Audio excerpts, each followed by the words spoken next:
you're 19 years old. The world laughs at your dreams.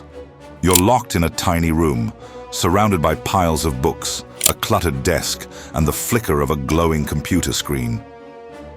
While your peers are out partying or asleep, you're deep in thought, reading, building, obsessing over ideas no one else can see.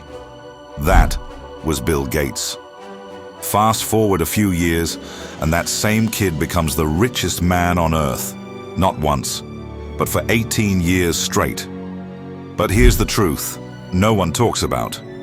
It wasn't just brilliance or timing. It was something far more powerful. It was daily discipline, quiet, consistent habits repeated every single day that sharpened his focus, expanded his thinking, and gave him the edge to build one of the most powerful tech empires in history. These habits didn't just create Microsoft. They created a mindset, the kind that sees opportunity before it arrives, solves problems before they explode, and leads with clarity when the world is lost in noise. And here's the best part. Congratulations, Mr. Bill Gates. Ethiopia is deeply grateful for your enduring partnership and support. Thank you. They're not locked behind billions of dollars or elite access. These are habits you can use too, to think clearer, work smarter, and live on purpose. This isn't just a peek into Bill Gates' routine, it's a roadmap to unlocking your potential. Let's dive into the 6 daily habits that changed his life and could change yours.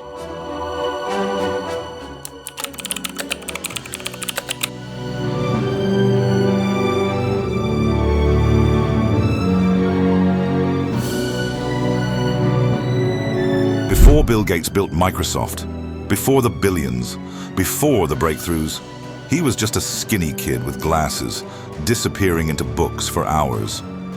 While most kids played outside, Bill locked himself in his room, lost in pages about science, history, and things far beyond his years.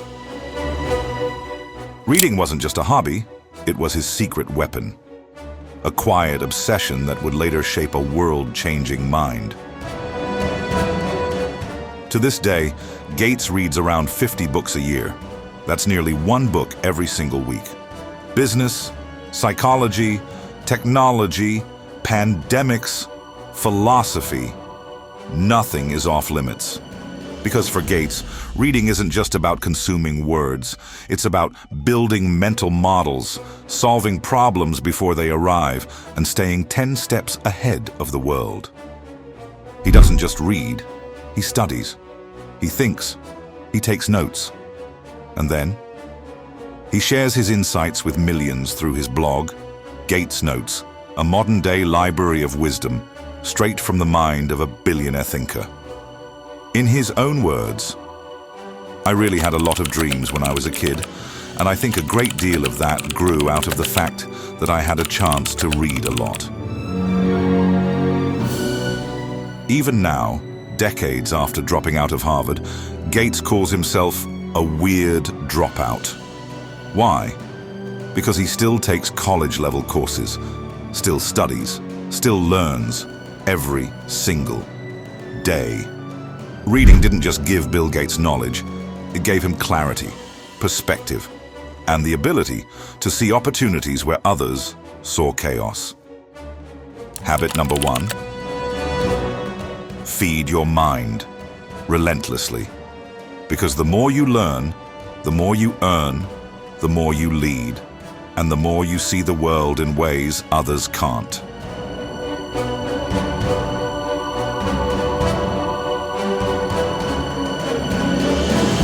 While most CEOs drown in meetings and emails, Bill Gates does something radically different. Twice a year, he disappears. No phone, no internet, no distractions.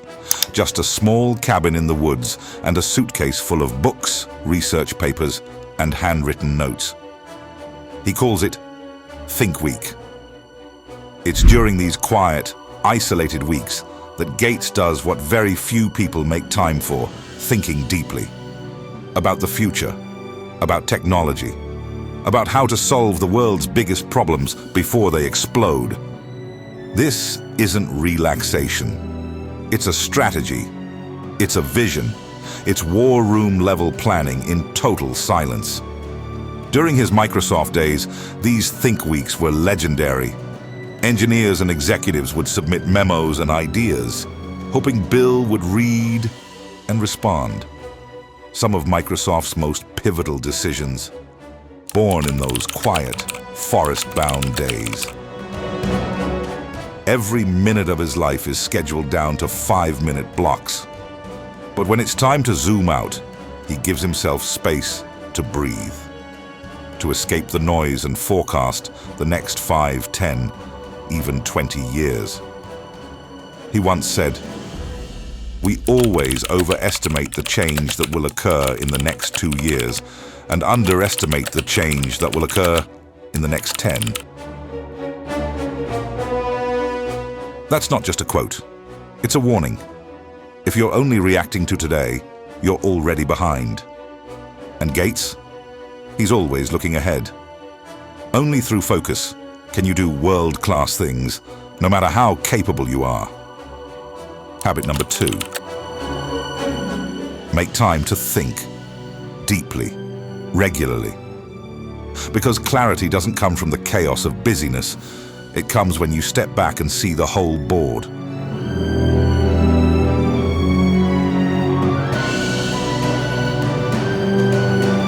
Every great success story has its scars, and Bill Gates wears his with pride. In the early days of Microsoft, it wasn't all breakthroughs and billion-dollar deals. Gates and his team were hit with lawsuits, government scrutiny, market flops, and fierce competition.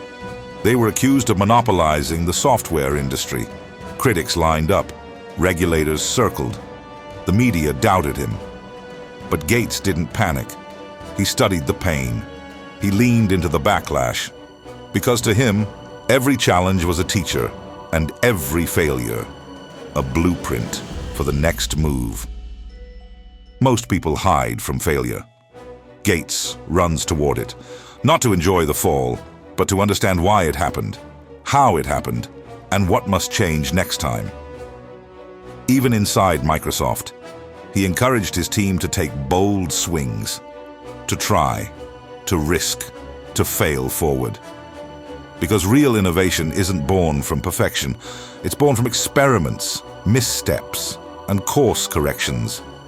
It's fine to celebrate success, he once said, but it is more important to heed the lessons of failure. That mindset didn't just help Microsoft survive industry storms. It made it a dominant force for decades. And today, he applies that same approach to solving global problems, from climate change to pandemics. Habit number 3. Don't run from failure, interrogate it. Because the people who grow the fastest are the ones who aren't afraid to fall and smart enough to get back up stronger.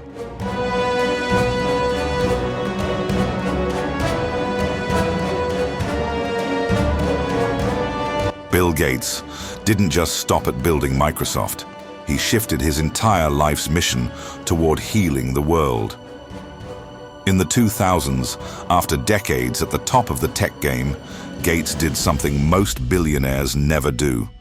He stepped back from business and leaned fully into service.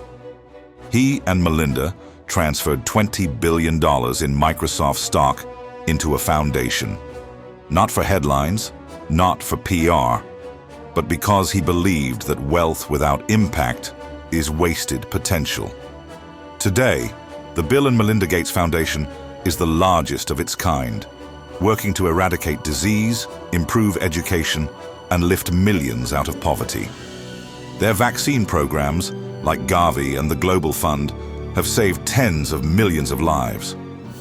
They've tackled malaria, polio, and AIDS, not from a distance, but with ground-level partnerships and long-term commitment. But Gates isn't stopping at health. Through breakthrough energy and TerraPower, He's investing in clean, scalable solutions to fight climate change, combining capitalism with compassion, science with purpose. This isn't charity, it's a strategy, it's a legacy, it's a belief that success means lifting others with you.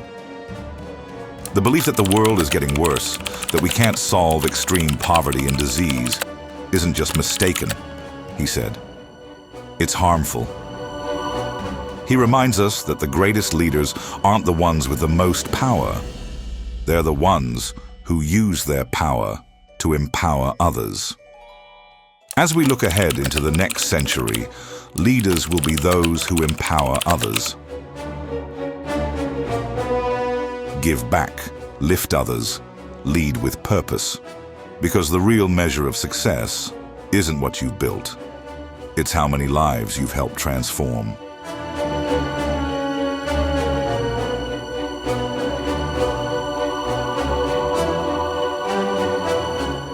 Bill Gates didn't become one of the most influential figures of our time by accident.